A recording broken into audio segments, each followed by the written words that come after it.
अस्सलाम वालेकुम दोस्तों। उम्मीद करता हूँ सब ठीक होंगे और ऐसी अल्लाह ताला आप सबको सेहतयाब ज़िंदगी अता फरमाए, खुश रखे और किसी का मोहताज ना बनाए। तो दोस्तों कहा जाता है कि कभी कभी ज़िंदगी में ऐसे लम्हे आते हैं जो आपकी सोच से पारे होते हैं। अंधेरा, सन्नाटा और एक अजीब सी घबराहट जब लगता है कि कुछ गलत होने वाला है। आज की कहानी एक ऐसे शख्स के बारे में है जो रात के अंधेरे में एक ऐसी चीज़ का सामना करता है जो इंसानी होश से पारे है। क्या आप तैयार हैं? तो सुनना शुरू करें। ये वाक़या दोस्तों जिन भाई ने मेरे साथ शेयर किया उनका नाम अली है। तो चलें आपका मज़ीद टाइम ज़ाया नहीं करेंगे, वाक़ये को शुरू करते हैं। आपसे सिर्फ़ हमारी एक ही गुज़ारिश होती है कि हमारे चैनल को काइंडली सब्सक्राइब करें और बेल नोटिफ़िकेशन को ऑन करें जिससे आपको लेटेस्ट वीडियो सबसे पहले हासिल हों। मेरा नाम अली है और ये कहानी तब की है जब मैं अपने पुराने घर में अकेले रहता था। घर पुराना था और कई लोग कहते थे कि वहाँ कुछ अजीब होता है, लेकिन मुझे कभी उस बात का यकीन नहीं हुआ तब तक जब तक वो रात नहीं आई। उस रात बिजली गई हुई थी और पूरा इलाका अंधेरे में डूबा था। हर तरफ खामोशी थी, लेकिन वो खामोशी अजीब थी, जैसे कि वो कुछ छुपा रही हो। मेरे कमरे के का दरवाज़ा बंद था और मैं अपनी किताब पढ़ रहा था। मुझे पहले एक हल्की सी आवाज़ सुनाई दी, जैसे कोई दरवाज़ा खड़ोच रहा हो। मैंने सोचा कि शायद बिल्ली होगी, लेकिन फिर वो आवाज़ तेज़ होने लगी, जैसे कि कोई ज़बरदस्ती दरवाज़ा खोलने की कोशिश कर रहा हो। मेरा दिल तेज़ धड़कने लगा, लेकिन मैंने हिम्मत करके बोला, कौन है? कोई जवाब नहीं आया। मैंने अपने बेड से उतरकर दरवाज़ा चेक किया। वो बंद था, लेकिन जैसे ही मैं वापस मुड़कर चलने लगा, एक और आवाज़ सुनाई दी, जैसे कोई हंसी, एक भरी हुई अजीब सी हंसी। वो मेरे कान के करीब थी, लेकिन कमरे में कोई नहीं था। मैंने सोचा कि मैं ज़्यादा सोच रहा हूँ, लेकिन तब मुझे लगा कि कोई मुझे देख रहा है। मेरी गर्दन के ऊपर एक ठंडी सांस का एहसास हुआ, जैसे कोई मेरे बिल्कुल करीब हो। जल्दी से मैंने पीछे देखा। अंधेरा था, लेकिन एक कोने में मुझे कुछ नज़र आया। वो एक शक्ल थी। वो वो मुझे लगा कि मेरा वहम है, लेकिन जैसे ही मैंने घूर कर देखा तो वो मुझे घूर रही थी। दो लाल चमकदार आँखें। वो मुझे हिलती हुई दिख रही थी, लेकिन उनका जिस्म हिल नहीं रहा था।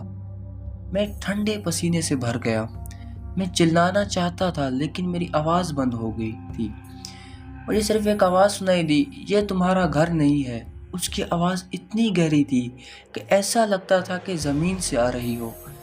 तभी वो शक्ल धीरे धीरे मेरी तरफ चलने लगी। उसके कदम की आवाज़ें बिल्कुल क्लियर थी, जैसे कोई लकड़ी से ज़मीन पर चल रहा हो। मैं पीछे हटा, लेकिन वो करीब आती गई। जब तक वो मेरे सामने नहीं आई, मैं उसका चेहरा नहीं देख सकता था। लेकिन जब मैंने देखा, वो चेहरा इंसानी नहीं था। उसकी आंखें खून की तरह लाल और उसके होंठों पर एक अजीब सी मुस्कान थी, जैसे वो मेरी हालत का मज़ा ले रही हो। मुझसे और खड़ा नहीं रह गया। मैंने चिल्लाते हुए दरवाज़ा खोला और सीधा भाग गया। जब मैं गली के कोने तक पहुंचा, मुझे लगा कि मैं सेफ हूं, लेकिन जब मैंने पीछे मुड़कर देखा, वो शक्ल अभी भी मुझे देख रही थी। अब वो दूर से खड़ी थी, लेकिन उसकी हंसी अभी भी मेरे कान में गूंज रही थी। हर बार जब मैं आगे भागता, मुझे लगता कि वो करीब आ रही है। पूरा इलाका अंधेरे में था और मुझे पता नहीं था कि मैं कहाँ भाग रहा हूँ। लेकिन मुझे सिर्फ एक चीज़ पता थी, अगर मैं रुक गया तो वो मुझे ले जाएगी। सुबह होने तक मैं एक दोस्त के घर आया और फिर उस घर वापस कभी नहीं गया। लेकिन आज भी रात के सन्नाटे में मुझे उसकी हंसी सुनाई देती है। शायद वो मुझे वापस बुला रही है। शायद उस रात मुझे बस एक वार्निंग दी गई थी, लेकिन मुझे एक बात का यकीन है کچھ چیزیں ہوتی ہیں جو انسانی سمجھ سے پارے ہیں، مطلب کہ انسان کی سمجھ سے کافی دور ہوتی ہیں یہ چیزیں۔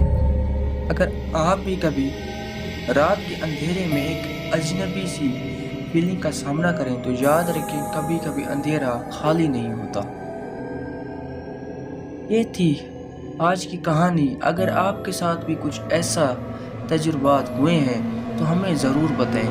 تب تک کے لیے خدا حافظ۔ اگر آپ کو ویڈیو ہماری پسند آئی ہو تو ویڈیو کو ضرور لائک کیجیے گا۔ ہم ایسے ہی واقعات آپ کے لیے لاتے رہیں گے۔